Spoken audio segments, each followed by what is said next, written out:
बोलो श्री प्राणनाथ प्यारे की जय। बोलो श्री सतगुरु महाराज की जय। पन्ना धाम की जय। सर्व सुंदर साथ की जय। आप सभी सुंदर साथ जी का आत्म दर्शनम यानी अपनी आत्मा की रोशनी, अपने आत्मा के स्वरूप से साक्षात्कार। आइए बातें करते करते कैसे धर्म के लक्षण, कैसे ये नैतिक संस्कार हमारे अंदर प्रवेश कर जाते हैं, पता भी नहीं चलेगा। आत्मदर्शनम में आप सभी का हार्दिक स्वागत। और आज हम सीखेंगे धर्म का 8वां लक्षण यानी कि विद्या। उसके पहले बहुत सुंदर, बहुत क्यूट, बहुत प्यारी परफॉर्मेंस लेकर आए हैं हमारे प्यारे राघव बेटा। आइए चलते हैं राघव की ओर। प्रणाम जी राघव बेटा। प्रणाम जी। हाँ जी, प्लीज स्टार्ट। प्रणाम सुंदर साची। आज मैं आपको तीनों प्रेयर रिसाइट कराऊंगा। हाँ जी। Dear God, I really thank you from my heart for giving me this beautiful and fresh day. Wherever I go, whatever I see and do, I want to spend this day entirely with you. Please come into my heart and give me strength to be truthful, honest, kind, and helpful to others. Guide me to grow as a Sundar Sat, the member of your kingdom. Please give me the ability to see your beauty and wonder throughout this day. Help me not to be so hurried that I forget to appreciate the good gifts that you have placed in my life, such as my family, my friends, music, or even nature. Pranam ji.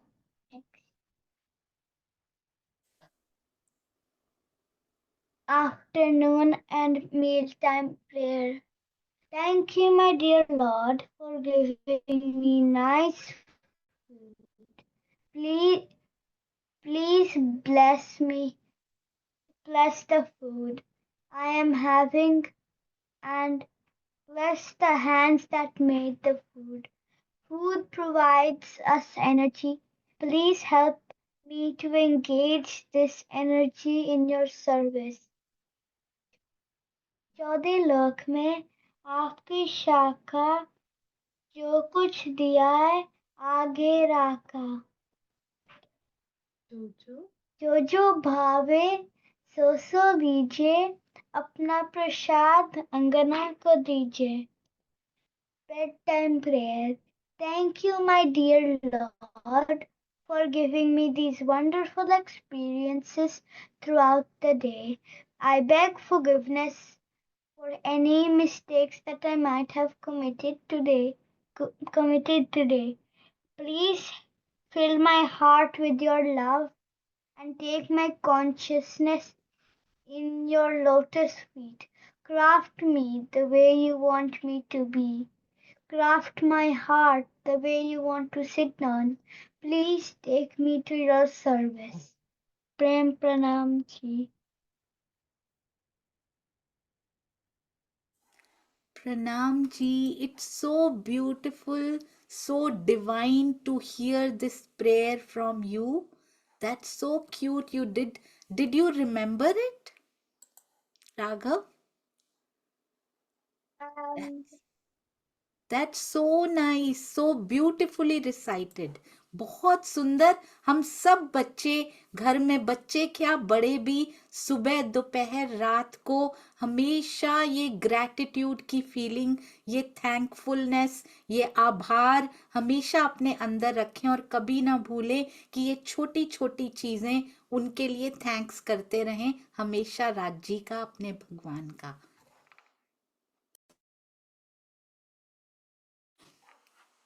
आइए अब चलते हैं हमारी Ruby जी के द्वारा बहुत सुंदर धर्म का 8वां लक्षण यानी कि विद्या सीखने के लिए। और फिर हमारे बच्चों ने बहुत सुंदर नाटिका बनाकर भेजी है, हम उसका भी आनंद लेंगे। प्रणाम जी रूबी जी, प्रणाम जी। प्रणाम जी सुंदर साथ जी, प्रेम प्रणाम जी।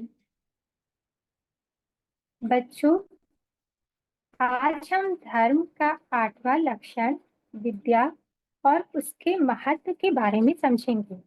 विद्या यानी कि शिक्षा से हम सबको क्या लाभ मिलेगा और यह क्यों बहुत जरूरी है, इसको हम एक कहानी के माध्यम से समझते हैं। शिक्षा का महत्व। काफी समय की बात है, एक राजा था।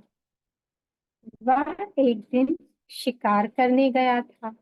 वहां अचानक तेज बारिश होने लगी। तेज बारिश के कारण राजा अपने महल जाने के रास्ते से भटक गया और अपने सिपाहियों से भी अलग हो गया। जब भूख प्यास से राजा तड़प रहा था, तभी राजा को बड़ी दूर 3 बच्चे खेलते नजर आए। तीनों बच्चों को राजा ने अपने पास बुलाया। बच्चे उस राजा के पास गए। तब राजा ने पूछा कि क्या तुम सब मेरे लिए कहीं से भोजन और जल ला सकते हो? मैं बहुत भूखा और प्यासा हूँ। तब बच्चों ने कहा, जी जरूर। और वह तीनों बच्चे गांव की तरफ गए और राजा के लिए भोजन व जल लाए। राजा ने भोजन और जल ग्रहण किया। राजा ने बच्चों से पूछा कि बच्चों, तुम जीवन में क्या करना चाहते हो? मैं तुम सबकी मदद करना चाहता हूँ। बच्चे यह सुनकर सोचने लगे। तब पहले बच्चे ने कहा, मुझे धन चाहिए। मैंने कभी अच्छा खाना नहीं खाया और अच्छे कपड़े भी नहीं पहने, इसलिए मुझे सिर्फ धन चाहिए। राजा ने मुस्कुराते हुए कहा कि मैं तुम्हें इतना धन दूंगा कि तुम जीवन भर सुखी रहोगे। इस बात को सुनकर बच्ची की खुशी का ठिकाना नहीं रहा। राजा ने दूसरे बच्चे से पूछा कि तुम्हें क्या चाहिए? उस बच्चे ने कहा कि आप मुझे बड़ा बंगला और घोड़ा गाड़ी देंगे क्या? तो राजा ने कहा, क्यों नहीं, मैं तुम्हें दूंगा। अब राजा ने तीसरे बच्चे से पूछा कि तुम्हें क्या चाहिए? तीसरे बच्चे ने कहा कि मुझे बहुत सारा धन या बंगला नहीं चाहिए।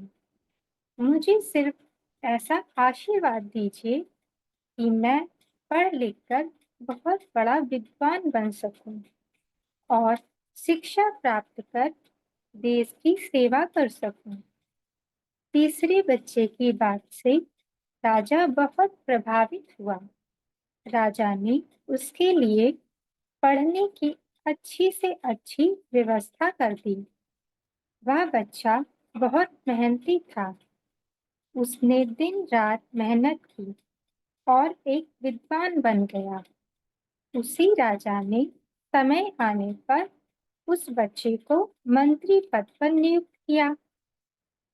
एक दिन राजा को वर्षों पहले की घटना याद आई। उन्होंने मंत्री से कहा, तुम्हारे साथ जो 2 बच्चे थे, उनका क्या हुआ? मैं एक बार तुम तीनों को एक साथ देखना चाहता हूँ, इसलिए तुम दोनों मित्रों को भोजन पर आमंत्रित कर दो। मंत्री ने मित्रों को आमंत्रित किया। अगले दिन सभी राजा के सामने एक साथ प्रस्तुत हुए। राजा ने दोनों को अपने बारे में बताने को कहा। तब जिस बच्चे ने धन मांगा था वह बहुत दुखी होकर बोला, राजा साहब, मैंने आपसे धन मांगकर बहुत बड़ी गलती कर दी थी। धन लेकर मैं बहुत आलसी हो गया और मैंने बेकार की चीजों में अपना धन व्यर्थ कर दिया। मेरा कुछ धन तो चोरी भी हो गया। अब जिस बच्चे ने बंगला मांगा था उससे पूछा तो उसने कहा कि महाराज, आपसे बंगला और घोड़ा गाड़ी लेने के बाद मैं अपने बंगले में ठाट बाट से रहने लगा, पर वर्षों पहले आई बाढ़ में मेरा सब कुछ बर्बाद हो गया और मैं भी पहले की जैसी परिस्थिति में पहुंच गया। बच्चों, इन तीनों को देखते हुए हमें यह शिक्षा मिलती है कि धन संपदा हमेशा मनुष्य के पास नहीं रहती, परंतु शिक्षा रूपी ज्ञान जीवन भर मनुष्य के काम आता है और इसे कोई चोरी भी नहीं कर सकता। इसलिए सबसे बड़ा धन ज्ञान है। प्रेम प्रणाम जी।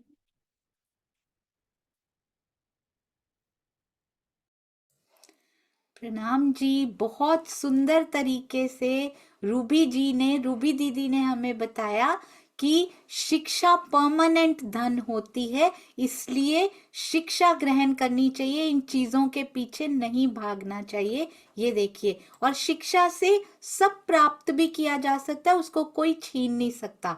तो moral of the story is, शिक्षा यानी विद्या ही सच्चा धन है। विद्या यानी धर्म का 8वां लक्षण। धन और संपत्ति नष्ट हो सकती है, लेकिन शिक्षा और ज्ञान जीवन भर आपके साथ रहते हैं। कैसी भी परिस्थितियां हो, उनसे उबर सकते हैं यदि हमने विद्या को ग्रहण किया, यानी कि एजुकेशन प्राप्त की है। शिक्षा ही, विद्या ही सच्चा धन है।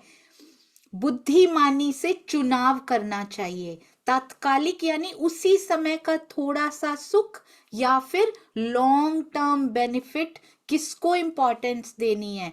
जैसे कि विद्या को प्राप्त करना, मेहनत और समर्पण से सफलता मिलती है।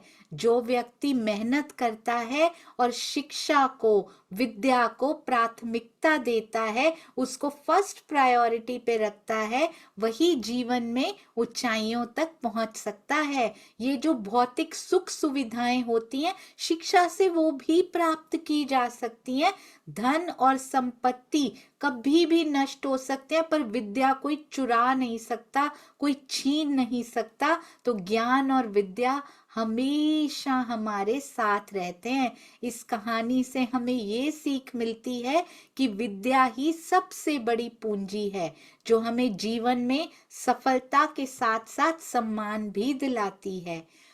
शिक्षा यानी विद्या एक ऐसी चाबी है जो सफलता के हर दरवाजे को खोल सकती है। सीखते रहो और आगे बढ़ते रहो। मन लगाकर पढ़ाई भी कीजिए और मन लगाकर श्री मुखवाणी भी सुनिए, पढ़िए, उसमें भी थोड़ा सा समय जरूर बिताइए अपने माता पिता, अपने दादा दादी के साथ। आप सबके चरणों में कोटान कोट प्रणाम जी। हमें ये पता लगा था कि कुछ बच्चे ज्वाइन करना चाहते हैं, नए बच्चे, पर उनको अभी बीच में ज्वाइन करने से समझ नहीं आ पा रहा है। तो हमने सोचा क्यों ना पहले लक्षण से लेके 8वें लक्षण तक, कुछ बच्चों के बीच में कुछ एग्जाम्स आने से या कुछ आने से छूट भी गया होगा, तो क्यों ना पहले से 8वें तक हम एक बार इनको दोहरा लें एग्जाम्पल्स के साथ, और अगली बार हम चलेंगे 9वें लक्षण पे। तो आइए चलते हैं। बहुत ही सुंदर ये बनाया गया, आपके लिए स्पेशली आज ये सेवा की गई, ताकि कोई भी बच्चा ये ना सोचे कि हमने शुरू से ज्वाइन नहीं किया तो अब हम नहीं कर सकते हैं। आप अभी भी ज्वाइन कर सकते हैं, और ये वीडियो आज ही या कल डाल दिया जाएगा। आप जरूर अपने मित्रों को भी भेज सकते हैं यदि वो ज्वाइन करना चाहें। आगे से जुड़ना चाहें तो जुड़ सकते हैं। आइए चलते हैं, धर्म के लक्षणों को एक बार शुरू से समझ लेते हैं, कौन कौन से हम कर चुके हैं। तो सबसे पहला, दोहराते जाइएगा अपने अपने मन में, धर्म के लक्षणों की रिवीजन यानी पुनरावृत्ति, पुनरावर्तन। धर्म ना केवल पूजा बल्कि आचरण, आचरण यानी हम जो पूरे लाइफ में करते हैं उसकी डेफिनेशन होती है धर्म। आइए देखते हैं। सबसे पहला लक्षण याद है ना बच्चों आपको, धैर्य, सब्र रखना यानी कि पेशेंस, शांत रहना, क्रोध ना करना भी इसका पार्ट होता है, और क्रोध ना करना धर्म का एक और लक्षण भी होता है। तो सबसे पहला एग्जाम्पल है, बच्चा यदि गेम को हारने पे गुस्सा करता है तो 8 साल का आरव खेल में हार गया, गुस्से में खेल ही तोड़ देता है। पर उसको क्या करना चाहिए, यदि धैर्य अंदर है तो हार से हम सीखते हैं। हर बार गुस्सा करेंगे तो कभी भी गुड प्लेयर नहीं बन पाएंगे। तो चलो सोचते हैं अगली बार बेटर कैसे करें। इस बार मार्क्स थोड़े से कम आ गए हैं, गुस्सा नहीं करना, मेहनत की थी फिर भी थोड़े से कम आ गए हैं, एग्जाम में थोड़े क्वेश्चंस ऐसे आ गए थे, गुस्सा नहीं करना, अगली बार धैर्य रख के और मेहनत करनी है। दूसरा एग्जाम्पल है, बच्चा जो है अपनी टर्न की वेट नहीं करना चाहता, उसको लगता है मैं क्यू में सबसे आगे चला जाऊं, मैं लाइन में सबसे आगे जाके लग जाऊं। 6 साल की सिया झूले पर सबसे पहले जाना चाहती है, पर वहां तो लाइन लगी हुई है, तो धैर्य तो रखना पड़ेगा। सबकी बारी का, सबकी टर्न की वेट करना, इंतजार करना अच्छा व्यवहार होता है। अगर हम दूसरों को समय देंगे तो वो भी हमें समय देंगे, नहीं तो हम भी अगली बार आगे भी होंगे तो कोई पीछे से आएगा और हमसे भी पहले चला जाएगा। तो इसमें कौन सा लक्षण व्यक्त होता है, धैर्य यानी पेशेंस। धैर्य बहुत ज्यादा उपयोग में आता है हमारे जीवन में, प्रैक्टिकल लाइफ में, ना केवल छोटे से लेके बड़े बूढ़े तक धैर्य सबसे ज्यादा रखना पड़ता है, फिर बाकी लक्षण अपने आप अंदर समाहित होते चले जाते हैं।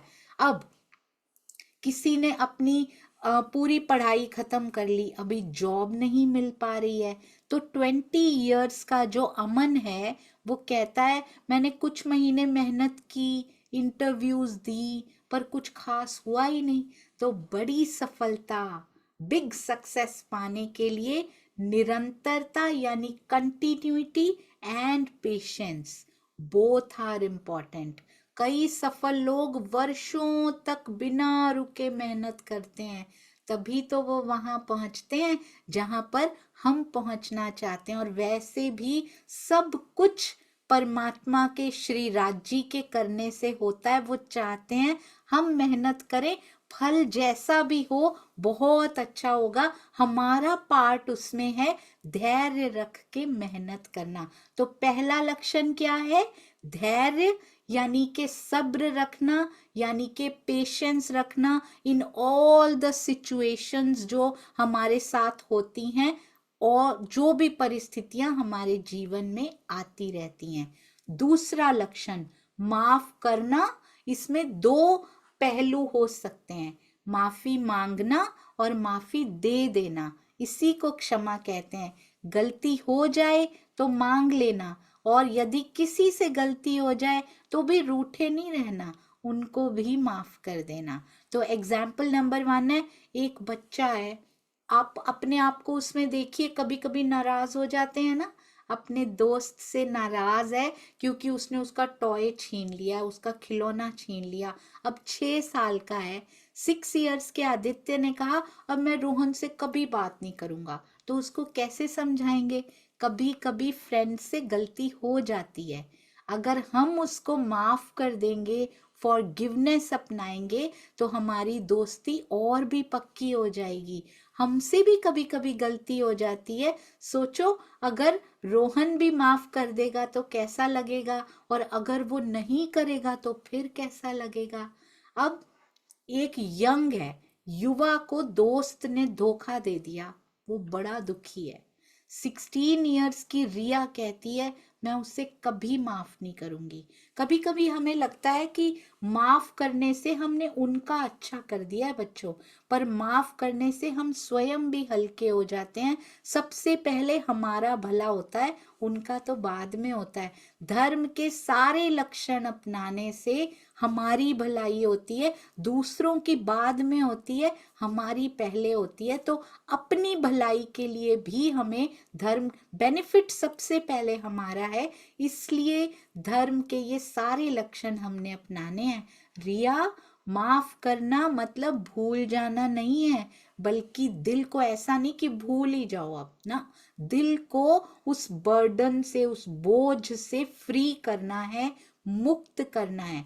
क्षमा देने से सबसे ज्यादा फायदा हमें खुद को होता है। हम अंदर से बहुत लाइट महसूस करते हैं, लाइट फील करते हैं, बहुत हल्का महसूस करते हैं।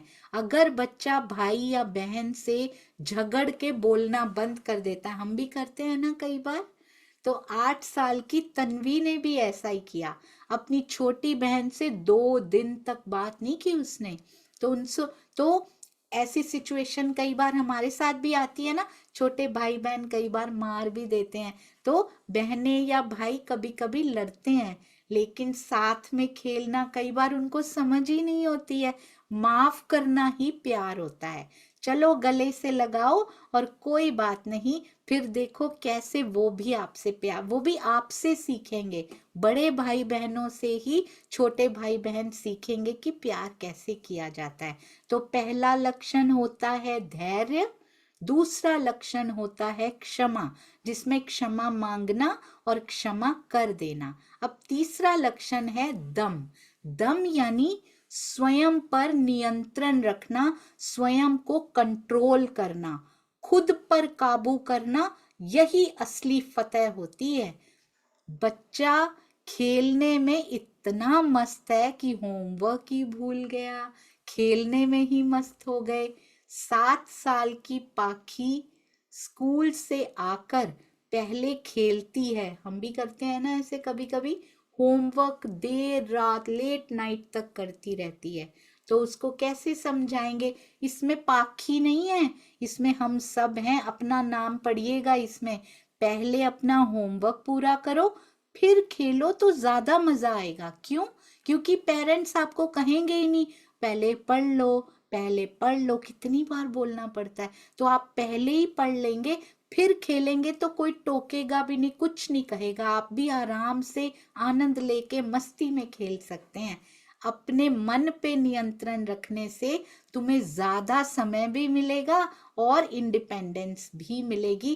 पेरेंट्स आपको ट्रस्ट करेंगे कि आप अपना कार्य पहले फिनिश कर लेते हैं, उसके बाद आप खेलना शुरू करते हैं। अब जो यंग होते हैं, जिनके पास अपना फोन मिल जाता है, सोशल मीडिया पे बिना सोचे, आजकल तो ऐसे आता है कई बार हमें स्पैम मैसेजेस भी आ जाते हैं जिस पे क्लिक नहीं करना होता। एक बार गलती से मैंने भी कर दिया था, उसके बाद मैंने सीखा कि कभी भी किसी मैसेज पे बिना सोचे समझे किसी लिंक पर क्लिक नहीं करना है, इसी को दम कहते हैं। तो कई बार हम बिना सोचे समझे आंसर कर देते हैं किसी को, बड़े लोग भी कर देते हैं, या क्लिक कर देते हैं मम्मी पापा से पूछे बिना। तो 17 इयर्स की सना इंस्टाग्राम पर किसी कमेंट से नाराज होके तुरंत आंसर कर देती है। सना, सोशल मीडिया पर तुरंत रिएक्ट करना कई बार परेशानी में डाल सकता है। अगर धैर्य रखें, इसमें धैर्य भी आएगा, और दम, अपने पर नियंत्रण रखें, सोच समझ के जवाब दें, तो और समझदार और सम्मानित होते हैं। और कभी भी किसी भी लिंक पर बिना सोचे समझे क्लिक नहीं करना, आजकल बहुत डेंजरस हो गया है। जब तक मम्मी पापा को जरूर दिखाना है, या किसी ऐसे को जिनको इसकी नॉलेज हो। अब युवा कोई यंग है वो गुस्से में कुछ तोड़ देता है, ऐसा बहुत गुस्सा आने पे होता है, बड़े लोग भी करते हैं कई बार। तो ये केवल छोटों के लिए नहीं है, ये हर उम्र वालों के लिए है। कभी कभी गुस्से में यदि कोई कुछ तोड़ देता है, जैसे कि 14 साल के अयान ने किया। 14 साल के अयान ने परीक्षा में कम नंबर आने पर गुस्से में मोबाइल फेंक दिया। अयान, गुस्सा आना गलत नहीं है, लेकिन उस पर नियंत्रण बहुत जरूरी, उसी समय काबू पा लिया जाए। यदि गुस्से में चीजें तोड़ेंगे तो नुकसान किसका हुआ, बाद में कितना पछतावा होता है कि 2 मिनट के गुस्से के लिए कितना बड़ा नुकसान करवा लिया।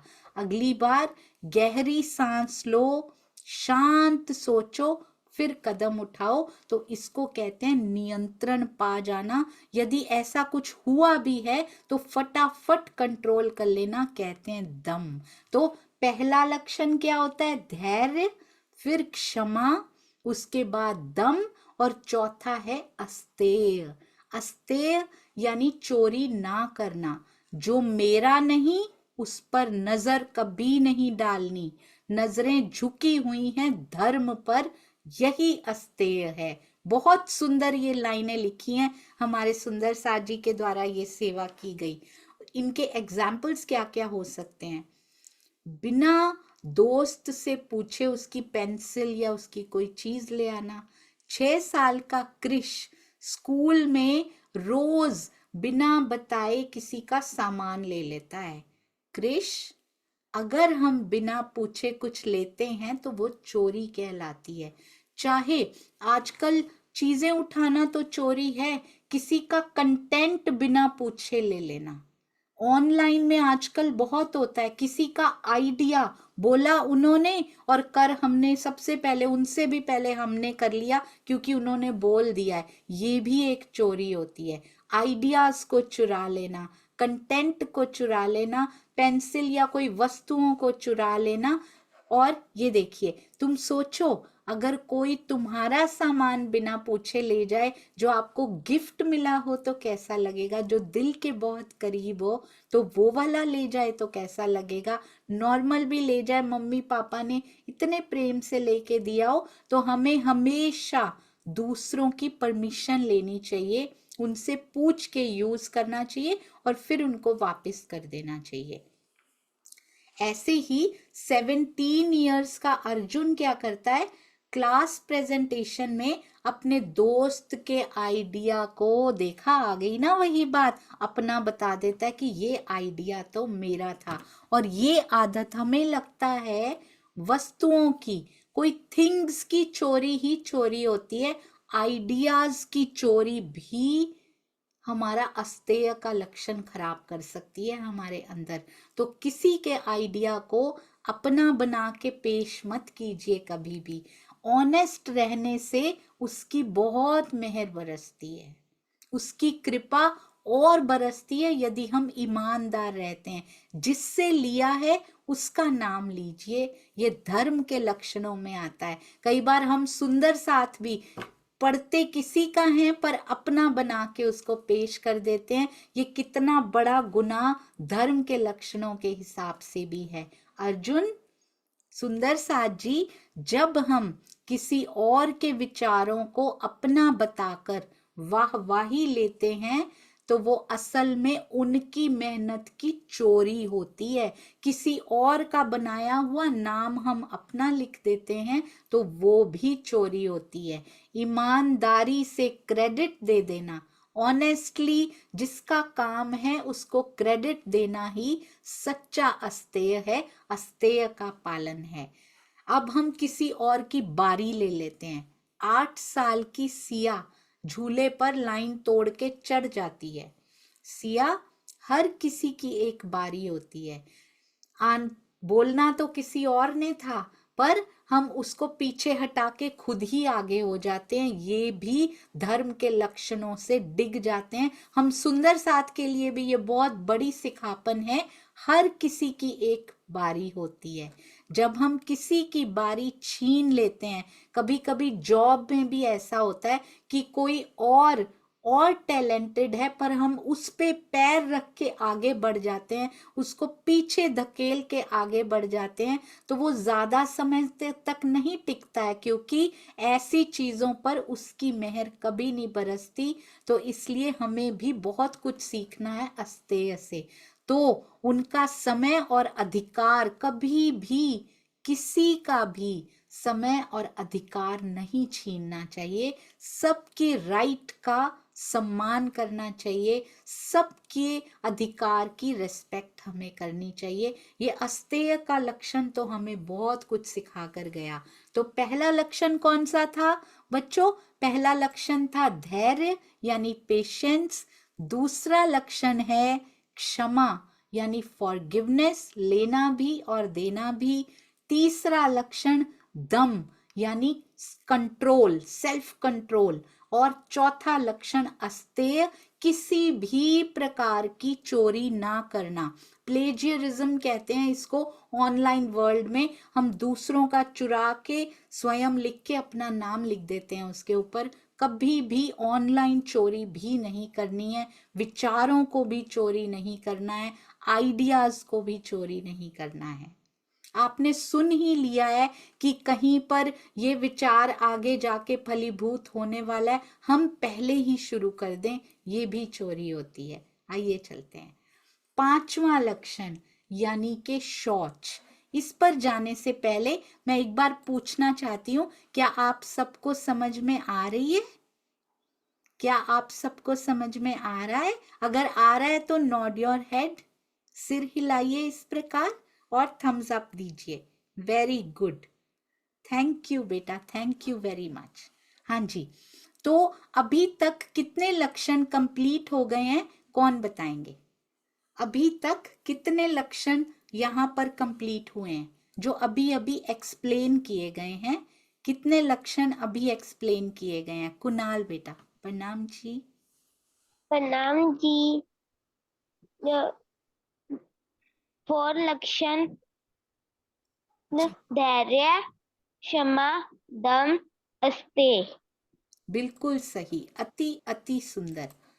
आइए अब हम चलते हैं अगले लक्षण की ओर, यानी के शौच, जिसको कहते हैं, ये देखिए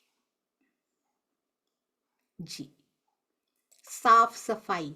ना केवल बाहर की बल्कि अंदर की भी, internal cleanliness and outer cleanliness. स्वच्छ तन निर्मल मन, यही बाहरी एवं आंतरिक सफाई है। एग्जाम्पल नंबर 1, बच्चा अपने नेल्स नहीं काटता, हाथ धोए बिना खाना खाता है। 5 साल का आरव, ये आरव नहीं है, अगर हम में से कोई करता है तो उनका नाम यहाँ पे लिखा हुआ है। 5 साल का आरव बिना हाथ धोए खाना खाने बैठता है, तो उनको कैसे समझाएंगे? अपने आप को समझाइए यदि हम ऐसे करते हैं।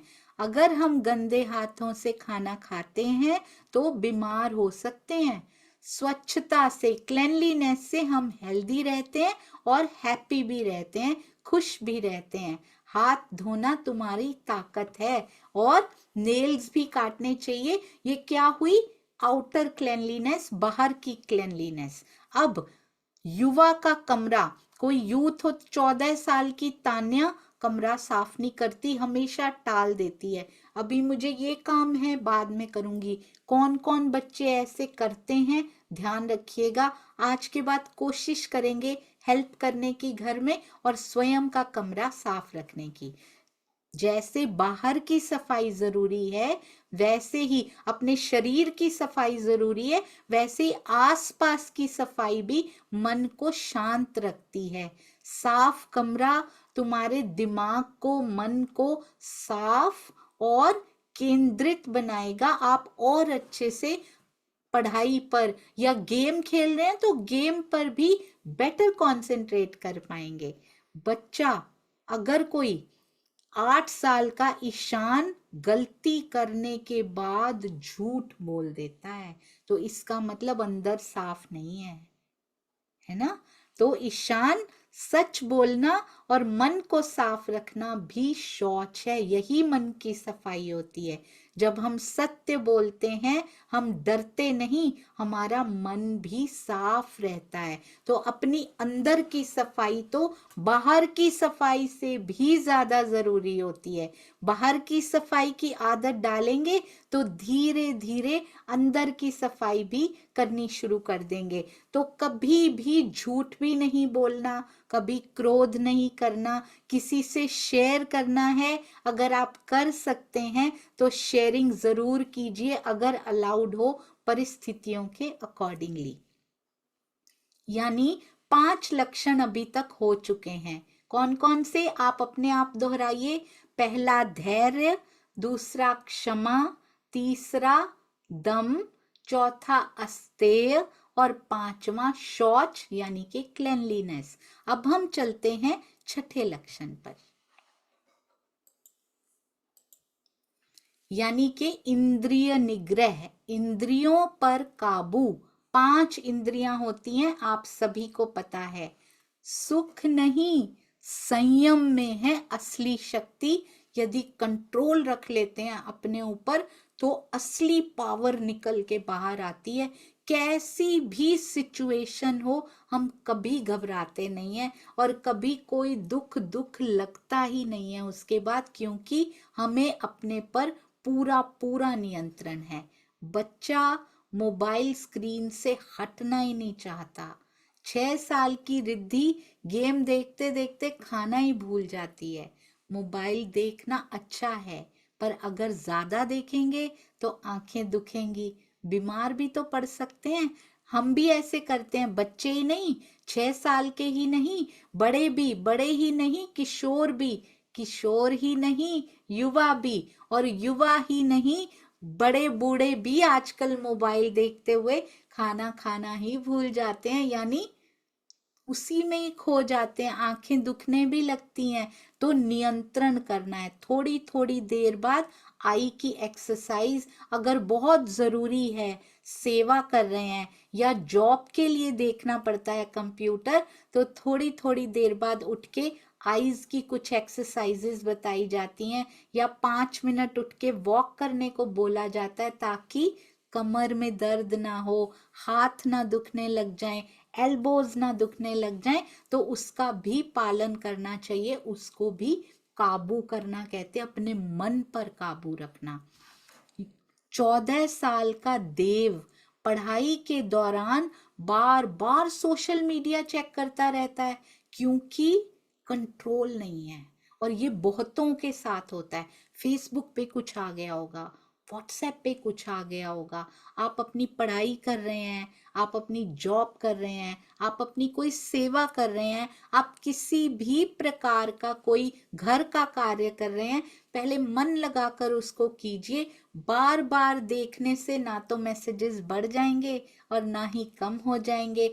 तो तुम्हारा, कहते भी हैं ये, मन जो होता है ना, वो बेस्ट सर्वेंट होता है, उसको नौकर बना के रखना चाहिए, जैसा हम चाहें वैसा मन करे। और यदि उसको मास्टर बना दें, उसको मालिक बना दें, तो वर्स्ट मास्टर होता है, हमारी पूरी जिंदगी खराब कर सकता है। तो इसको कभी मालिक मत बनने दीजिए। मन के मालिक स्वयं बनिए, और स्वयं के तो राजी हैं ही, हमारे अक्षरातीत हैं ही। तो उनके कहने से जो होता है वैसे चलाइए, मन के कहने से स्वयं को मत चलाइए। हमारा मन सबसे अच्छा दोस्त हो सकता है यदि उसको दिशा सही मिल जाए। इंद्रिय निग्रह से, यानी कि इंद्रियों पर कंट्रोल करने से, हम अपने टारगेट पे, अपने लक्ष्य पे बहुत जल्दी पहुंच सकते हैं। एक समय निर्धारित करें कि इस समय हम सोशल मीडिया को देखेंगे, और फिर पूरी तरह से तब तक अपना कार्य करें। कोशिश कीजिए आज ऐसा डिटर्मिन करने की कि कल का दिन, ओनली 1 डे हम यही करेंगे कि पहले इतना काम करेंगे, फिर सोशल मीडिया पे इतने मिनट चेक करेंगे, फिर काम करेंगे, फिर चेक करेंगे। देखिएगा कैसा जाता है। ओनली फॉर 1 डे करके आइएगा। जो जो खेलते भी हैं ध्यान से ऐसे कीजिएगा, और अगले वीक बताइएगा एक्सपेरिमेंट कैसा रहा।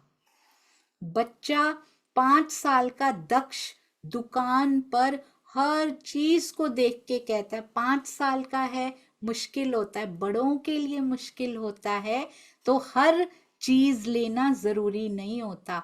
हम तो कहेंगे ये सूट भी अच्छा, ये ड्रेस भी अच्छी, ये भी अच्छी, ये भी ले लो, ये भी ले लो, पर कहीं पर तो कंट्रोल करना पड़ेगा। इसलिए अभी से शुरू करें, अपने लिए बहुत अच्छा होगा। जो जरूरी है वही लेना सच्ची समझदारी है। मेरे दोस्त ने लिया, मुझे भी लेना है, जबकि जरूरत ही नहीं है उस चीज की। अगर मुझे सच में चाहिए क्या, अगर अपने आप से पूछें तो जरूर जवाब मिलेगा।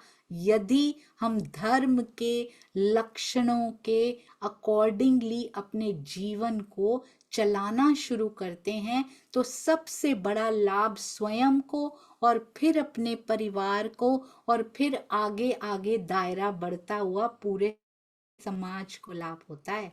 अब कितने लक्षण हो चुके हैं? 6 लक्षण। पहला फिर से दोहराते हैं, धैर्य। दूसरा, जो नए आए होंगे उनको बहुत इस सेवा से हेल्प मिलेगी। तो एक बच्चा दोहराएंगे। कौन दोहराएंगे? अभी तक के 6 लक्षण एक बार आप बोल के बताइए बेटा। जी, कौन बताएंगे अभी तक के 6 लक्षण? जी, अंगना बेटा। प्रणाम जी। प्रणाम जी। पहला धैर्य, दूसरा क्षमा, तीसरा दम, चौथा अस्तेय, पांचवा शौच, छठा इंद्रिया निग्रह। प्रणाम जी।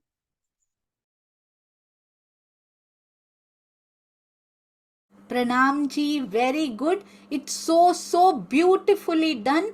बिना रुके आपने 6 के 6 लक्षण बताए। अब आखिरी जो अभी तक का हमने किया है और आज हुआ विद्या।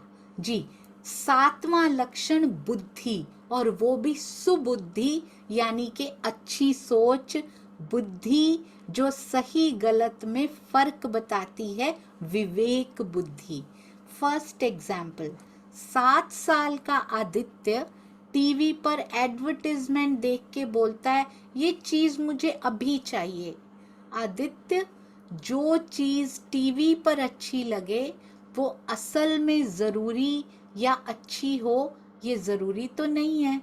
जब हम सोच समझकर फैसला लेते हैं तो हम गलती नहीं करते। पहले सोचें, क्या मुझे सच में इसकी जरूरत है? मैं इसके बारे में आपसे अभी कुछ और भी पूछूंगी, पहले ये पूरा कर लेते हैं। 16 साल की अंशिका भी है, हर बात में दूसरों की राय पे चलती है। मुझे सजेशंस दीजिए और सजेशन लेके उसी पे चलती है, अपनी बुद्धि लगाती ही नहीं। तो तेज कैसे होगी? हम एक्सपेरिमेंट्स करेंगे, कुछ कुछ कभी कभी गलतियां भी हो जाएंगी, पर ऐसे ही तो सीखेंगे कि सही क्या होता है और गलत क्या होता है। हर बार दूसरों की राय ले लेंगे तो फिर हमें तो कभी भी जीवन में पता नहीं चल पाएगा। सलाह लेना अच्छी बात होती है, लेकिन अंत में निर्णय, डिसीजन अपना होना चाहिए और हमें पता भी होना चाहिए कि क्या डिसीजन राइट है और कौन सा डिसीजन रॉन्ग है। बुद्धिमत्ता तब होती है जब हम खुद सोच समझ कर तर्क से निर्णय लें। अब 6 इयर्स की अलीशा अपने दोस्त के कहने पे झूठ बोल देती है। ऐसा बहुत बार होता है। हम ऐसा करना नहीं चाहते, पर हमारे फ्रेंड्स हैं, वो कहते हैं पहली बार कर लो ना ट्राई, तो कर लेते हैं, अपना दिमाग नहीं लगाते। अरे तो क्या हुआ, चलो आज घूमने चले जाते हैं। आज अपने मम्मी पापा को ये कह देना, क्या फर्क पड़ता है? झूठ बोल दिया तो क्या फर्क पड़ता है? फर्क पड़ता है। हमारे घर के संस्कार, किसी भी बच्चे के घर के संस्कार ऐसे नहीं है। तो इसलिए सोच समझ, ऐसा नहीं है दोस्त हर बार ही बुरी सलाह देंगे। वो सलाह देंगे, उनके कहने पर आप करते हैं या नहीं करते, इसमें आपकी बुद्धि काम में आएगी। तो हर बात को मत मानिए, फ्रेंड्स की भी। पहले सोचिए, समझिए, तौलिए क्या मेरे मम्मी पापा ने मुझे ऐसी बातें सिखाई हैं, क्या ये मेरे लिए करना ठीक होगा। और अगर हो सके तो अपने पेरेंट्स से राय भी ले सकते हैं, किसी तरह उनसे पूछकर, तो आपको पता भी चल जाएगा। क्योंकि माँ बाप से अच्छी सलाह कोई नहीं दे सकता। हमें सबसे ज़्यादा प्रेम करते हैं तो पेरेंट्स करते हैं। जब कोई हमें गलत करने को कहे, रुक कर सोचना चाहिए, क्या ये सही है। बुद्धिमान, विवेक बुद्धि वही होती है जो अपने मन की सुनकर सही चुने। मन कब सही कहना शुरू करेगा, जब वो धर्म के लक्षणों पर चल रहा होगा, नहीं तो मन भी गलत राय दे सकता है। तो ये बताइए, जो टीवी पे अच्छी लगे, एडवर्टीजमेंट आ रही है, अब सारा कुछ ही ले लें, ये भी ले लो, ये भी ले लो, इसमें बुद्धि तो लगी, और कौन सा लक्षण इसमें लगता है। इसमें एक और लक्षण, यही सेम एग्जाम्पल अभी एक और लक्षण में भी आया था कि हमें सब कुछ नहीं खरीदना है, जो हमारी जरूरत की चीज हो वो लेनी है। राकेश बेटा प्रणाम जी। प्रणाम जी। शायद से दम हो सकता है। बिल्कुल सही, अति सुंदर, दम लगता है। प्रियांशी बेटा आप क्या कह रहे हैं। प्रणाम जी। प्रणाम जी मैम, मुझे भी इनमें से दम ही लगता है।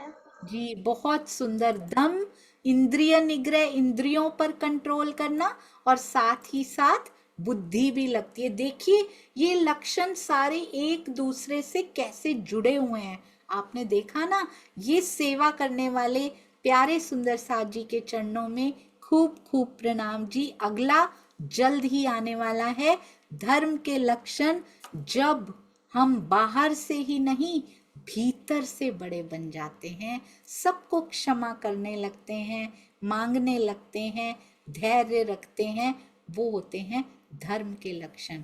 तो अभी तक के धर्म के लक्षण, अभी आज 8वां भी हो चुका है, कौन एक बार दोहराएंगे जी, कौन एक बार दोहराएंगे अभी तक के सभी। अनन्या बेटा प्रणाम जी। प्रणाम जी। धैर्य, क्षमा, दम, अस्तेय, शौच, इंद्रिय निग्रह और बुद्धि।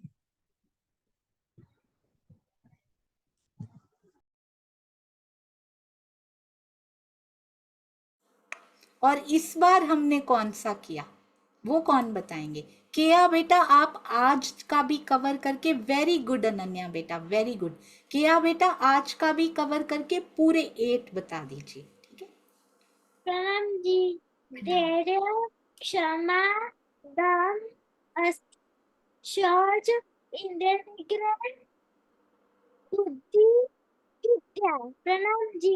अरे वाह बहुत सुंदर, बुद्धि और विद्या, बहुत सुंदर। और अगली बार, जैसे कि अभी कार्यक्रम शुरू नहीं हुआ था, तो बच्चों ने बड़े सुंदर प्रश्न पूछे, जैसे कि टाइम टेबल कौन से लक्षण में आता है, इस प्रकार के बड़े क्यूट क्वेश्चंस पूछे उन्होंने। तो अगली बार एक तो कबीर क्वेश्चंस बनाने वाले हैं, अर्शिका भी बनाने वाली हैं, कुणाल भी, राघव भी, हित भी, और कौन कौन बच्चे ऐसे क्यूट क्वेश्चंस बनाना चाहते हैं वो हैंड रेज कर सकते हैं। शिल्पा दीदी आपके नेम्स नोट कर रहे हैं। प्रियांशी बेटा भी बनाएंगी, पीयूष राज भी बनाएंगे, देवांश भी और राकेश भी। Very good. अब देखिए जब बच्चे क्यूट क्वेश्चंस पूछेंगे तो कितना आनंद आएगा हम बड़ों को भी उत्तर देने के लिए। वेरी गुड, आपके नाम लिख लिए। जब धर्म के 10 लक्षण कंप्लीट हो जाएंगे उसके बाद आप पूछिएगा। अभी एक बड़ी सुंदर नाटिका आई है बच्चों के द्वारा, उनका आनंद लेते हैं। आइए, और जी सबसे पहले नाटिका का आनंद लेते हैं। पहचानिएगा तो जरा कौन कौन से बच्चे हैं इसमें, देखिए।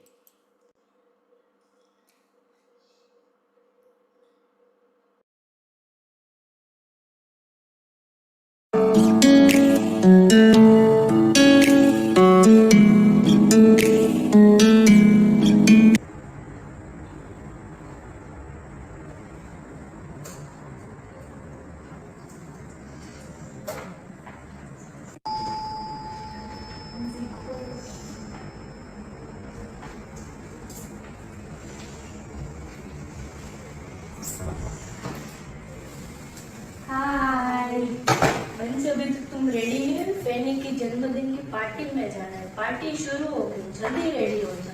नहीं, अभी मैं नहीं आ सकती। अभी तो मुझे होमवर्क भी करना है और कल की परीक्षा की तैयारी भी तो करनी है। पढ़ाई तुम बाद में कर लेना और परीक्षा के लिए तुम कल पढ़ लेना। नहीं, पहले पढ़ाई और बाद में कुछ और। अच्छा ठीक। दीदी, तुम फैनी की पार्टी में गई नहीं अभी? उसका घर कितना बड़ा है और सुंदर भी है। वहाँ कितनी सजावट हुई होगी, आप देखोगी तो देखते ही रह जाओगी। नहीं, तुमने ना जाकर बिल्कुल सही किया। ये सुंदरता और चकाचौंध जब तक नहीं है तभी तक मन को लुभा देगी। और वैसे भी फूल जब मुरझा जाएंगे तो उनको देखने में आनंद आएगा क्या? नहीं ना, तो फिर बस क्या सही कहा, वहाँ मन को खुश करने वाला संगीत भी होगा जिस पर सब डांस करेंगे। तुमने न जाकर गलती की। नहीं, उसने कोई गलती नहीं की है। फिल्मी संगीत सुनने में क्या आनंद है। उल्टा ज्यादा ऊंची आवाज से कानों को तकलीफ होती है और सिर दर्द होता है। सुनना है तो अपने बड़ों से अच्छी बातें सुनो, सदगुरु जी का प्रवचन सुनो, जिससे हमारे अंदर अच्छे संस्कार आएंगे। क्या क्या वहाँ तरह तरह के स्वादिष्ट व्यंजन बने होंगे। वहाँ तरह तरह के स्नैक्स होंगे। मेरे मुंह में तो सोच के ही पानी आ गया। अच्छा, तुम्हें लगता है कि ज्यादा खाना खाने से हमारे शरीर को सुख मिलता है? तो बहुत ज्यादा खाना खाने से हमें बहुत ज्यादा सुख मिलना चाहिए। और ऐसा है क्या?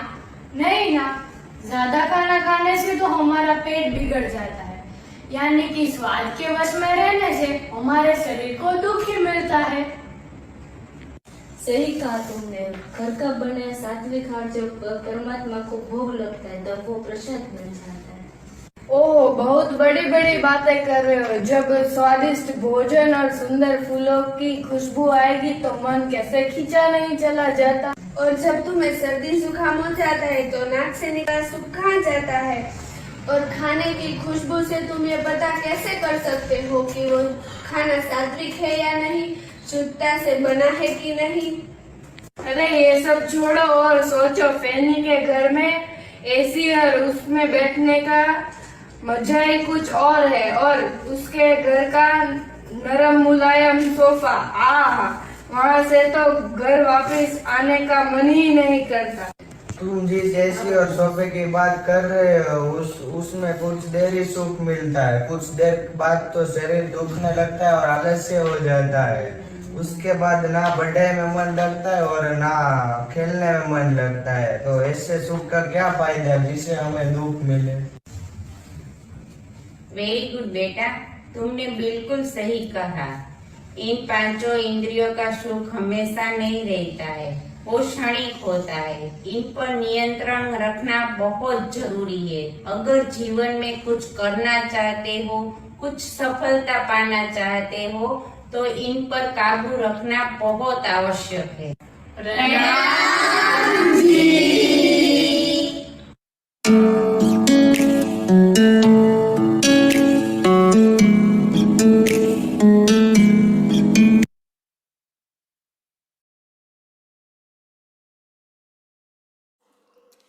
तो देखा आपने कितनी मेहनत की इन सब ने आपस में मिलके पांचों इंद्रियों के बारे में बताने की। अमेजिंग परफॉर्मेंस बाय शीतल जी और शांता जी ने इन सब को इकट्ठा करके वो जो पिक्चर्स लगाई वो पूरी एडिटिंग हमारी प्यारी शांता जी ने की। और शीतल जी ने जो इनको तैयारी करवाई सारे बच्चों को मिलकर। अभी आपको पता है और भी हित के जो सबसे छोटे हमारे हित हैं उनके सारे फ्रेंड्स चाहते हैं कि हम भी मिलकर नाटिका करें। बहुत जल्दी छोटे बच्चे भी अपनी अपनी प्रस्तुतिकरण लेकर आने वाले हैं। अति सुंदर ऐसी नाटिकाएं और भी आनी चाहिए। बहुत बहुत बहुत बधाई हो। छोटे छोटे बच्चों के मुख से जब ये बात निकलेगी तो बहुत दूर तक जाएगी, ऐसे मेरा पूरा विश्वास है।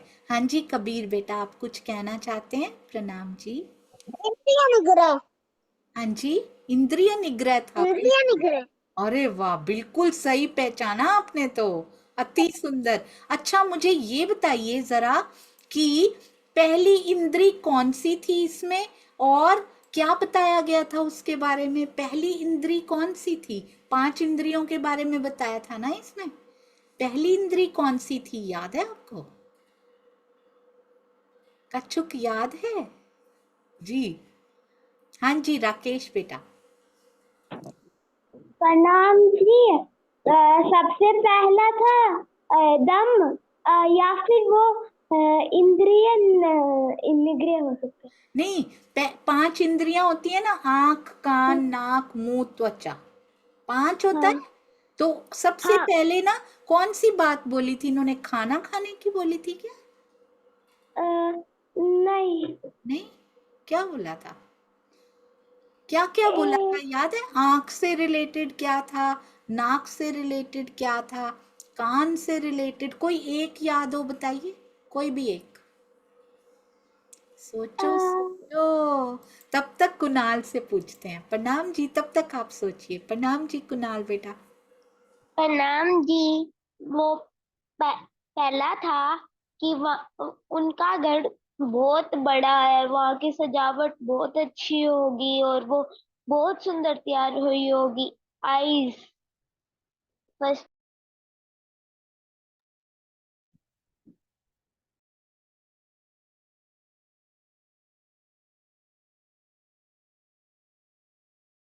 जी आंखों, जी सॉरी सॉरी, आंखों को सुख देने वाला बड़ा सामान होगा वहां पे, बड़ी अच्छी सजावट होगी, तो आंखों को कवर किया उन्होंने।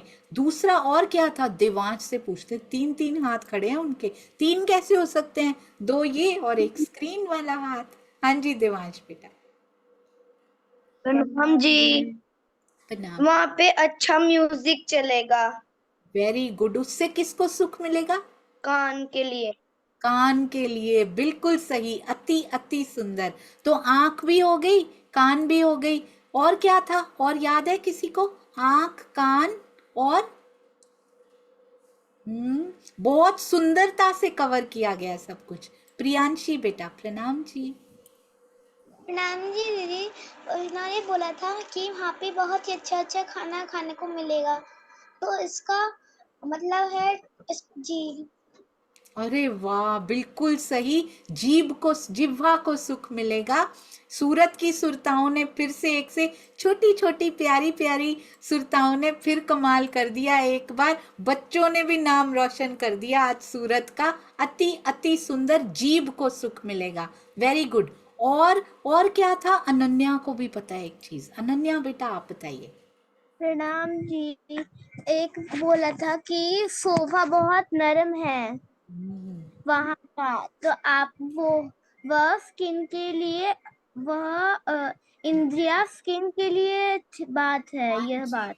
अरे वाह, बिल्कुल सही। स्पर्श का सुख मिलेगा। बड़ा कोमल कोमल सोफा है वहां पर। एक ही रह गई है, आप देखते हैं कौन बताते। दिव्यम आपको याद है और क्या था उसमें? हाँ जी बताइए, कितने ध्यान से देखी है बच्चों ने। हाँ जी बेटा। उसमें बताया था कि ना वहाँ पे अच्छे अच्छे फूल होंगे जिनसे हमारी नाक को सुख मिलेगा। हाँ जी, फूलों की सुगंधी बहुत अच्छी आएगी और उससे हमारी नासिका को सुख मिलेगा। बहुत ही सुंदर। मुझे नहीं लगता हम बड़ों को ये याद रहता जितना आपको याद रहा और जितना ध्यान से आप सभी ने देखा। आज ना मैं आपको कुछ और भी बताना चाहती हूँ, ठीक है? हमारी चित्र पहेलियां भी रेडी हैं, हमारा कौन बनेगा आत्मदर्शक भी रेडी है, क्योंकि सुंदर साथ सेवा में कोई चूक नहीं करते हैं। अगली बार करेंगे चित्र पहेली, जब जब समय मिलेगा साथ साथ करते जाएंगे। और आपको पता है, क्या आप सब जानते हैं धर्म के लक्षण समाप्त हो जाएंगे, थ्योरी में समाप्त हो जाएंगे, बताने में समाप्त हो जाएंगे, पर प्रैक्टिकली क्या वो समाप्त हो जाएंगे? क्या हमने धर्म के लक्षणों को साथ साथ अपने जीवन में उतारना तो शुरू कर दिया है ना?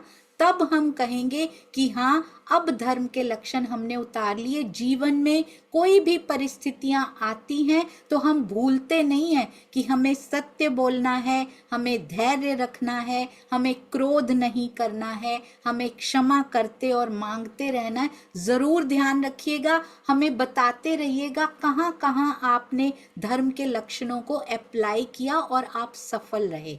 हाँ जी, तो ये 3, अभी 2 धर्म के लक्षण और बचे हैं, तो 2 वीक्स और वो चलेंगे। 3rd वीक में आप बच्चों द्वारा बनाए गए प्रश्न पूछे जाएंगे और उत्तर दिए जाएंगे। उसके बाद क्या होगा, उसके बाद एक बिग सरप्राइज की तैयारी की जा रही है। हम कुछ स्टार्ट करने वाले हैं जिसमें आप बच्चे ही नहीं, आपके मम्मी पापा दादा दादी सब इंटरेस्टेड होने वाले हैं। तो पूरी फैमिली तैयार रहिएगा इस फैमिली सरप्राइज के लिए, और वो बहुत लंबा चलेगा आगे। तो आई होप राजी की मेहर से हम अभी से तैयारी शुरू कर रहे हैं, बहुत अच्छा जाएगा। मैं आज ना आपको कुछ बताना चाहती हूँ, क्योंकि मुझे लगता है अभी हम ध्यान में भी चलेंगे, ध्यान के बारे में भी सीखेंगे, उसमें चलेंगे भी। रूबी जी हमारे पास हैं। यदि रूबी जी अपनी कहानी के बारे में आपसे 3-4 प्रश्न पूछें तो कैसा रहेगा ना? रूबी दीदी से 3-4 क्वेश्चंस के आंसर देते हैं, ताकि मैंने तभी क्यों नहीं बोला रूबी दीदी पूछ सकते थे ना, बीच में भूल गया होगा थोड़ा थोड़ा, देखते हैं भूला है कि नहीं भूला। अब रूबी दीदी इंस्टेंट बना रहे हैं, वो बना के नहीं लाए हैं question, but she is so intelligent, वो इंस्टेंट क्वेश्चन बना के आपसे पूछेंगे। वो ये राघव अभी से हैंड रेस कर लिया उन्होंने तब। जी रूबी जी। प्रणाम जी बच्चों, प्रणाम जी। ये बताइए इस कहानी में कितने बच्चे थे? Very good question. इस कहानी में कितने बच्चे थे? बिना बोले इशारे कर कर बताए जा रहे हैं, ये तो इशारे कर कर के सहयोगिता निभाए जा रहे हैं ये। बहुत सुंदर। हित बेटा प्रणाम जी। 3। बिल्कुल सही। बिल्कुल सही, इस कहानी में 3 बच्चे थे। आपको इनमें से सबसे अच्छा बच्चा कौन सा लगा, जो सबसे समझदार बच्चा है? सबसे समझदार बच्चा कौन सा लगा बताना। हाँ जी मंथन बेटा प्रणाम जी। प्रणाम जी। जी बोलिए। मेरे को ये क्वेश्चन नहीं आता। अच्छा ये क्वेश्चन नहीं आता, फिर भी हैंड रेस किया उन्होंने। ब्रावो, वेरी वेल डन, बहुत सुंदर।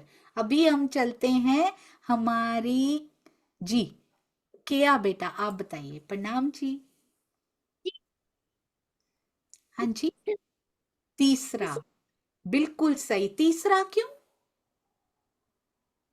कि उसने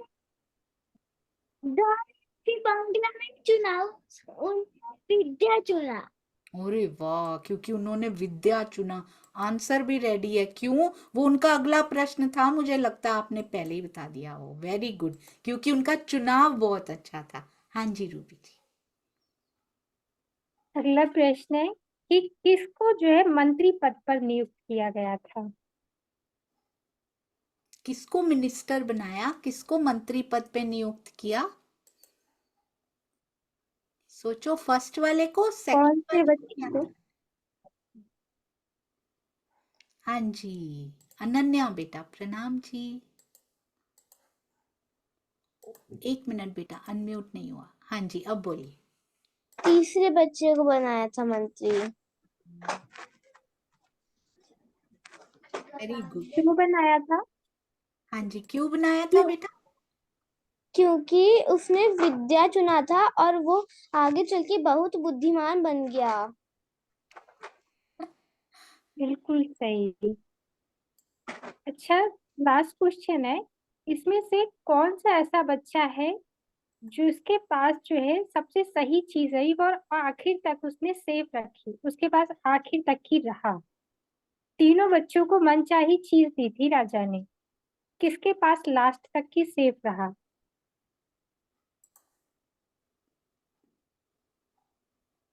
सबको आता है ना ये? सबको? कबीर आप बताइए। कबीर बेटा प्रणाम जी। तुमने विद्या चुना था। बिल्कुल सही। सब बच्चों को बहुत अच्छे से आता है। तो हमें इस कहानी से क्या सीख मिलती है बच्चों, कोई बताएगा? बहुत सुंदर, वेरी गुड। अच्छा, क्या शिक्षा मिलती है ये बताएंगे? हाँ जी, बहुत सुंदर। ये इंस्टेंट क्वेश्चंस बनाए, उसकी सेवा के लिए भी बहुत बहुत प्रणाम। हाँ जी, हाँ जी प्रियांशी बेटा, प्रणाम जी। प्रणाम जी दीदी। मैं ईश्वरीय प्रश्न का मुझे उत्तर मुश्किल लगता है। मुझे ये वाला प्रश्न नहीं आ रहा उसका उत्तर। सो स्वीट, कितने प्यार से बच्चे, कितने निर्मल और कोमल होते हैं सुंदर सा जी, फटाफट बोलते हैं, बहुत अच्छा लगता है बेटा। ये इसका नहीं आ रहा प्रश्न, कोई बात नहीं। आप ये बताओ, इस कहानी में सबसे अच्छी बात क्या लगी आपको?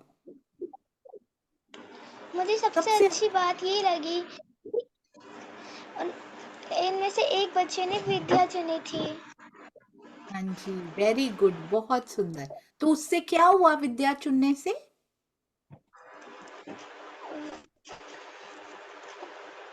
उनको कोई फायदा हुआ विद्या चुनने से? कुछ लाभ मिला उनको? हाँ जी, राघव बोल रहे हैं मिला था। क्या लाभ मिला राघव, क्या बेनिफिट हुआ उनको? वो इंग्लिश में भी बोल सकते हैं, हिंदी में भी बोल सकते हैं। तो he learned Yes. Yeah, he learned very well, and then what did he get in the end?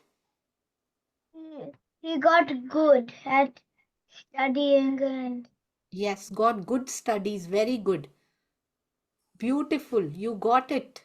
Amazing answer. Did you want to say something? You raised your hand before as well, beta. Do you want to? in my school my teacher says that if I don't have something, then I can borrow it from someone and give it back. Very good. So what is this dharma's which lakshan is this? Fourth, very good. What's that? I know it's Hindi. Aste. Oh wow, that's beautiful. Very very good. Teacher said you can borrow from someone. आप किसी से ले सकते हैं, permission लेके ले सकते हैं और उसको वापस दे सकते हैं। And this is called asteya. School में भी बच्चों को पता लग रहा है, बहुत सुंदर। हमारे राकेश की इस कहानी से क्या शिक्षा मिलती है? हाँ जी बेटा। प्रणाम जी। हमें इस कहानी से शिक्षा मिलती है कि हमें दूसरे चीज तो वापस भी मिल जाएंगे, हमें मिलेंगे तो वो वापस चले जाते थोड़ी देर के लिए, पर जो विद्या रहती है वो हमारे से कभी भी दूर नहीं होती, हमारे पास ही हमेशा रहती है। प्रणाम जी। प्रणाम जी। अरे वाह, बहुत सुंदर, अति अति सुंदर जी। थैंक यू रूबी जी, अति सुंदर। प्रणाम जी। बहुत सुंदरता से धर्म का 8वां लक्षण आपने बच्चों को सिखाया और प्रश्नों के माध्यम से उसको पक्का भी किया। अब ये बताइए कि आप में से, स्पेशली बच्चों में से, कौन कौन चितवन और ध्यान में आज बैठ रहे हैं? आज तो केवल 20 मिनट्स भी नहीं है, तो इससे क्या पता लगेगा? हमारा धैर्य पता लगेगा। How much patience do we have? तो 15 to 20 minutes hopefully with cameras on, camera on करके, ताकि दिखे तो सही आप ध्यान कर रहे हैं कि सो रहे हैं, हमें क्या पता लगा, है ना? ध्यान से जी जी जी, ये शेयरिंग नहीं करनी है जी, ध्यान रखना है। कहीं पे कई बार क्लिक हो जाता है किसी किसी से। आइए ध्यान की तरफ चलते हैं और एक बिग सरप्राइज के लिए इन 2 to 3 वीक्स हम सभी रेडी रहेंगे। ओके, अभी आंखें बंद करके, कोमलता से अपनी आंखें बंद करके कंफर्टेबल पोजीशन में हम सभी सुंदर साथ जी बैठ जाएंगे, ताकि अगर आप तकिया रखना चाहते हैं कमर के पीछे या फिर चेयर पे बैठना चाहते हैं, कुर्सी पे बैठना चाहते हैं तो आप उस पर भी बैठ सकते हैं। सबसे पहले अपनी आंखें धीरे से बंद करें और अपनी सांसों पर ध्यान देना शुरू कीजिए। जैसे जैसे श्वासों पर ध्यान एकाग्र होने लगे, कोई विचार अंदर प्रवेश नहीं कर पा रहा। सामने अपने सतगुरु, गुरु, इष्ट को महसूस कीजिए। सतगुरु की ये असीमित आभा प्रकाश मुझे उस सुखमय परम धाम की ओर ले जा रहा है, जहां अखंड सुख, अनंत आनंद का वास है। काल माया, योग माया को छोड़ते हुए परम धाम की सीमा में प्रवेश करना कितना सुखकारी है। चारों तरफ हरियाली, चारों तरफ सुख ही सुख की भूमिका, हर तरफ दसों दिशाओं में प्रेम ही प्रेम, आनंद ही आनंद। जाने कितने वनों, सागरों की राशि को छोड़ते हुए चांदनी चौक में पहुंच गई हूँ।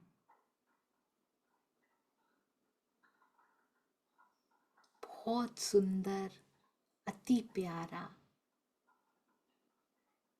बहुत जल्दी है मूल मिलावा पहुंचने की। जगमगाती हुई रेती, मेरे पीछे जमुना जी की लहरें कल कल करती हुई, चांदनी चौक की रौंस स्वागत करती हुई, 100 सीढ़ियां इतनी सुंदर, इतनी प्यारी, आकर्षित करती हुई, एक एक पग धरती जाती हूँ, उमंग बढ़ती जाती है। इतनी कोमल गिलम बिछी है, उस पर चित्रकारी जिसको देखने से दिल कभी भरता ही नहीं। कठेड़े, एक कठेड़े से दूसरे कठेड़े की दूरी मानो दूसरे कोने पर हो। बहुत दूर दूसरा कठेड़ा दिखाई दे रहा है। 2 मंदिर दूर है, विशाल सीढ़ियां 12,000 समाने की ताकत रखती हैं ये। जब हम 12,000 सखियां इकट्ठी उतरा करती थीं, वो दृश्य मेरे हृदय पटल पर ताजा होता जा रहा है। वो सारी झांझरियां, वो सारी घुंघरियां जब राज श्यामा जी के साथ 12,000 का मिलावा रंग महल से बाहर आता है या रंग महल के अंदर प्रवेश करता है, इन्हीं सीढ़ियों से होकर ही तो जाते हैं और आते हैं। मानो वही संगीत उन आभूषणों का मेरे कानों में गुंजायमान होकर घुलता जा रहा है। अंग प्रत्यंग में वो उमंग, फिर सबसे मिलने की। सीढ़ियां चढ़ते चढ़ते चौक में पहुंची। सामने धाम दरवाजा, अति विशाल, पिया के हृदय का व्यक्त स्वरूप। उनका हृदय भी दर्पण, सब कुछ दिखाने आए हैं उस दर्पण में से। और रंग महल का द्वार भी दर्पण रंग का, उसमें भी पूरा परम धाम दृष्टिगोचर होता हुआ सा प्रतीत हो रहा है। मेरे पिया के हृदय में भी पूरा परम धाम, हम सब सखियां, सब खूब खुशहालियां, पेड़ पौधे, फल फूल, नहरें, चह बच्चे, फव्वारे,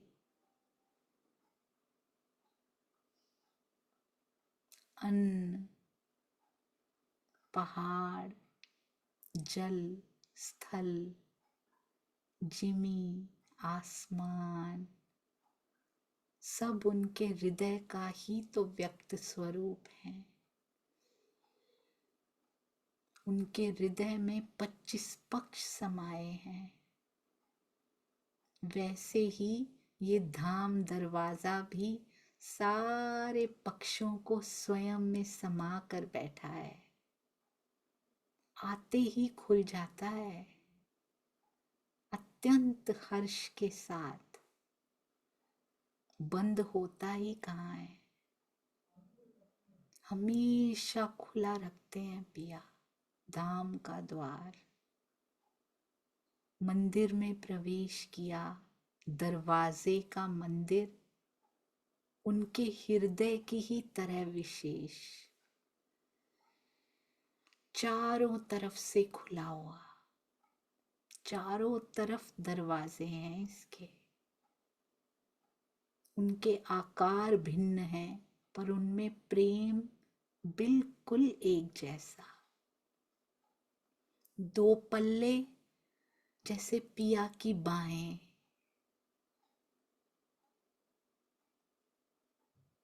दरवाजे के मंदिर से निकलकर गली में प्रवेश करते ही रंग महल की सुगंधी मेरे अंदर प्रवेश कर गई है।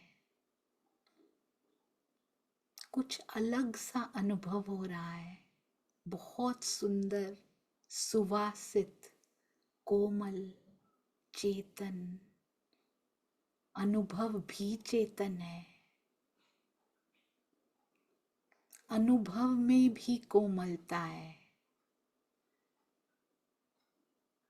28 स्तंभ का चौक वही खिलखिलाहटें याद दिलाता हुआ,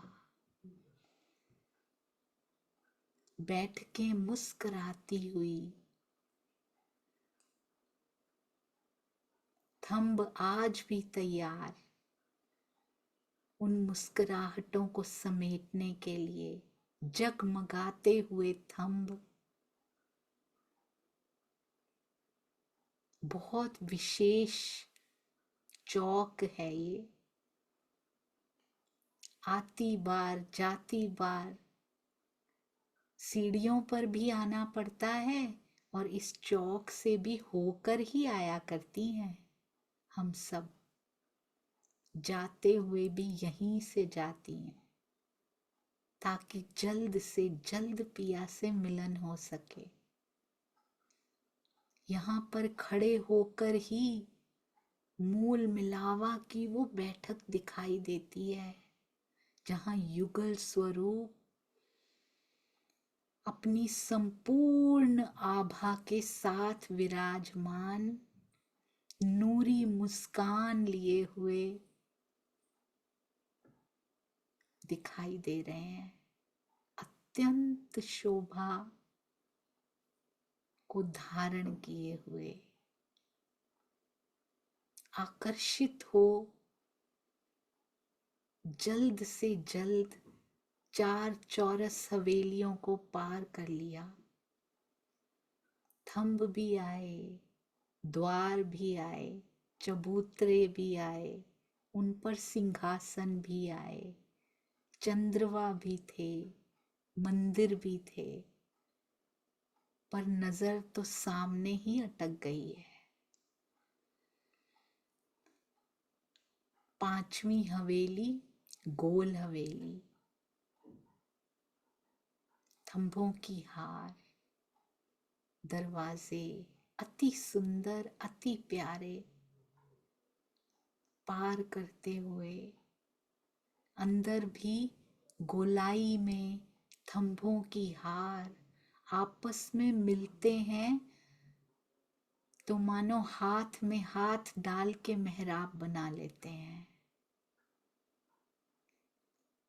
एक थंब दूसरे से मिलकर मेहराब बनाते ही युगल हो जाता है, कोई दूरी नहीं रहती।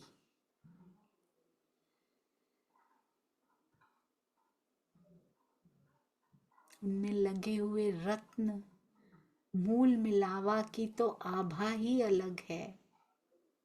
मेरे पिया के मुखार बिंद का तेज हर थंब में चमकता हुआ दिखाई देता है। कितने रंग, रंगों में तरंगे, तरंगों में किरणें एक दूसरे से प्रेम युद्ध करती हुई प्रतीत होती हैं। गोल चबूतरा, 3 सीढ़ियां, कमर भर ऊंचा, गिलम बिछी हुई है, उसके ऊपर 1000 पाखुड़ी का विशाल कमल का फूल, उस पर सिंहासन युगल स्वरूप विराजे हुए।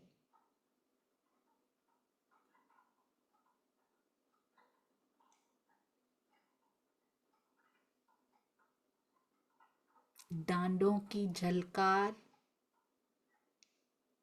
पूरे मूल मिलावा में रोशन। पिया का सिंगार, श्यामा जी का सिंगार अति सुंदर, अति प्यारा।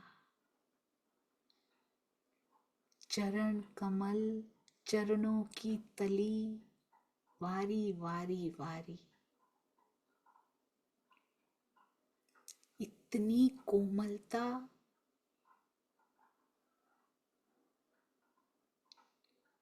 फूलों की पंखुड़ियों से भी अधिक कोमल चरण कमल, गुलाबी रंग की आभा लिए हुए, नखों में से भी नूर झलकता। मेरे हाथों की तली की लीकों से जब उनके चरणों तक की तली की लीक मिल जाती है तो मानो ये लहर भी सागर हो जाती है।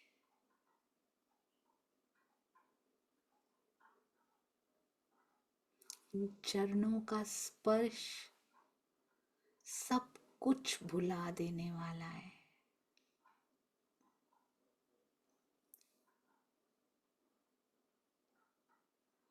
इन चरणों को देखने में, इन चरणों की सुगंधी में, इन चरणों में से भी, इसकी किरणों में से भी संगीत निकलता है।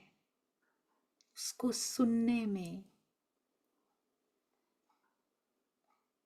चरणों के दर्शनों के रसास्वादन में इतना सुख है कि आशिक का दिल कभी नहीं भरता उसको देखने में।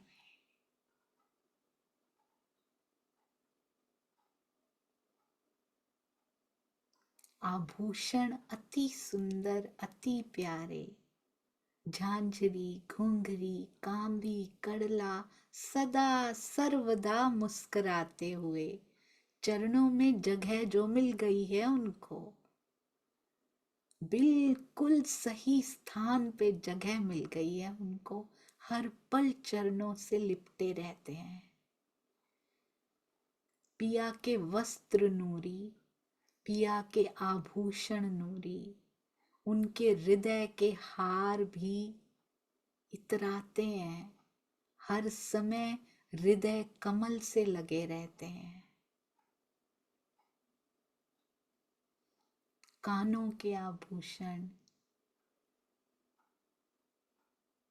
मुखार बिंद का बेसर, हर पल होठों की संगति पाता हुआ, माथे का तिलक, पाग हो, पिछौरी हो, जामा हो, इजार हो, सबसे सुंदर, सबसे प्यारे पिया जी के दर्शन नेत्र को ठराने वाले। जिसने इन दर्शनों को प्राप्त कर लिया उसकी कोई इच्छा बाकी नहीं है। मेरे हृदय में ये झलक अखंड हो गई है। श्यामा महारानी भी बहुत सुंदर, बहुत प्यारी, उनके बेसर में से भी वही आभा जो पिया के बेसर में से।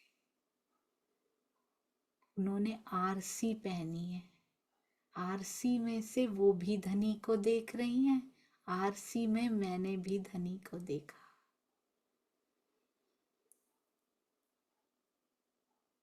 युगल स्वरूप के चरणों में प्रणाम कर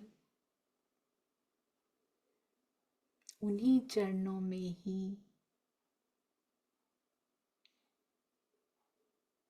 ये दृष्टि हमेशा के लिए स्थित हो गई है।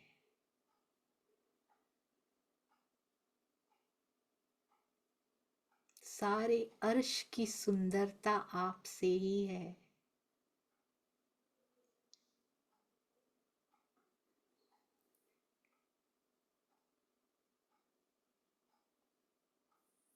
अब इस झलक को मुझसे कोई नहीं ले सकता। हमेशा के लिए अखंड अनंत हो चुकी है। मेरे हृदय को विस्तार दे दिया इस झलक ने। अपने दिल में अंदर तक बसाते हुए धीरे धीरे अपने नेत्रों को खोला तो पाया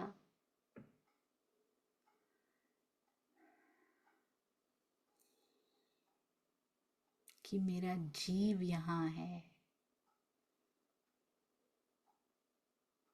काल माया में मेरी सुरता की नजर उन चरणों में ही रह गई है।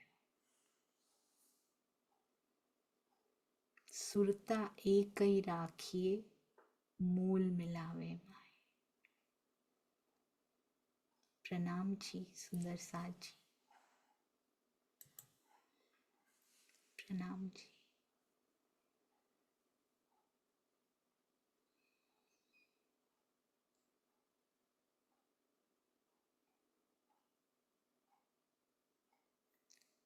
भी त्रुटि हुई हो तो कृपया क्षमा कीजिएगा।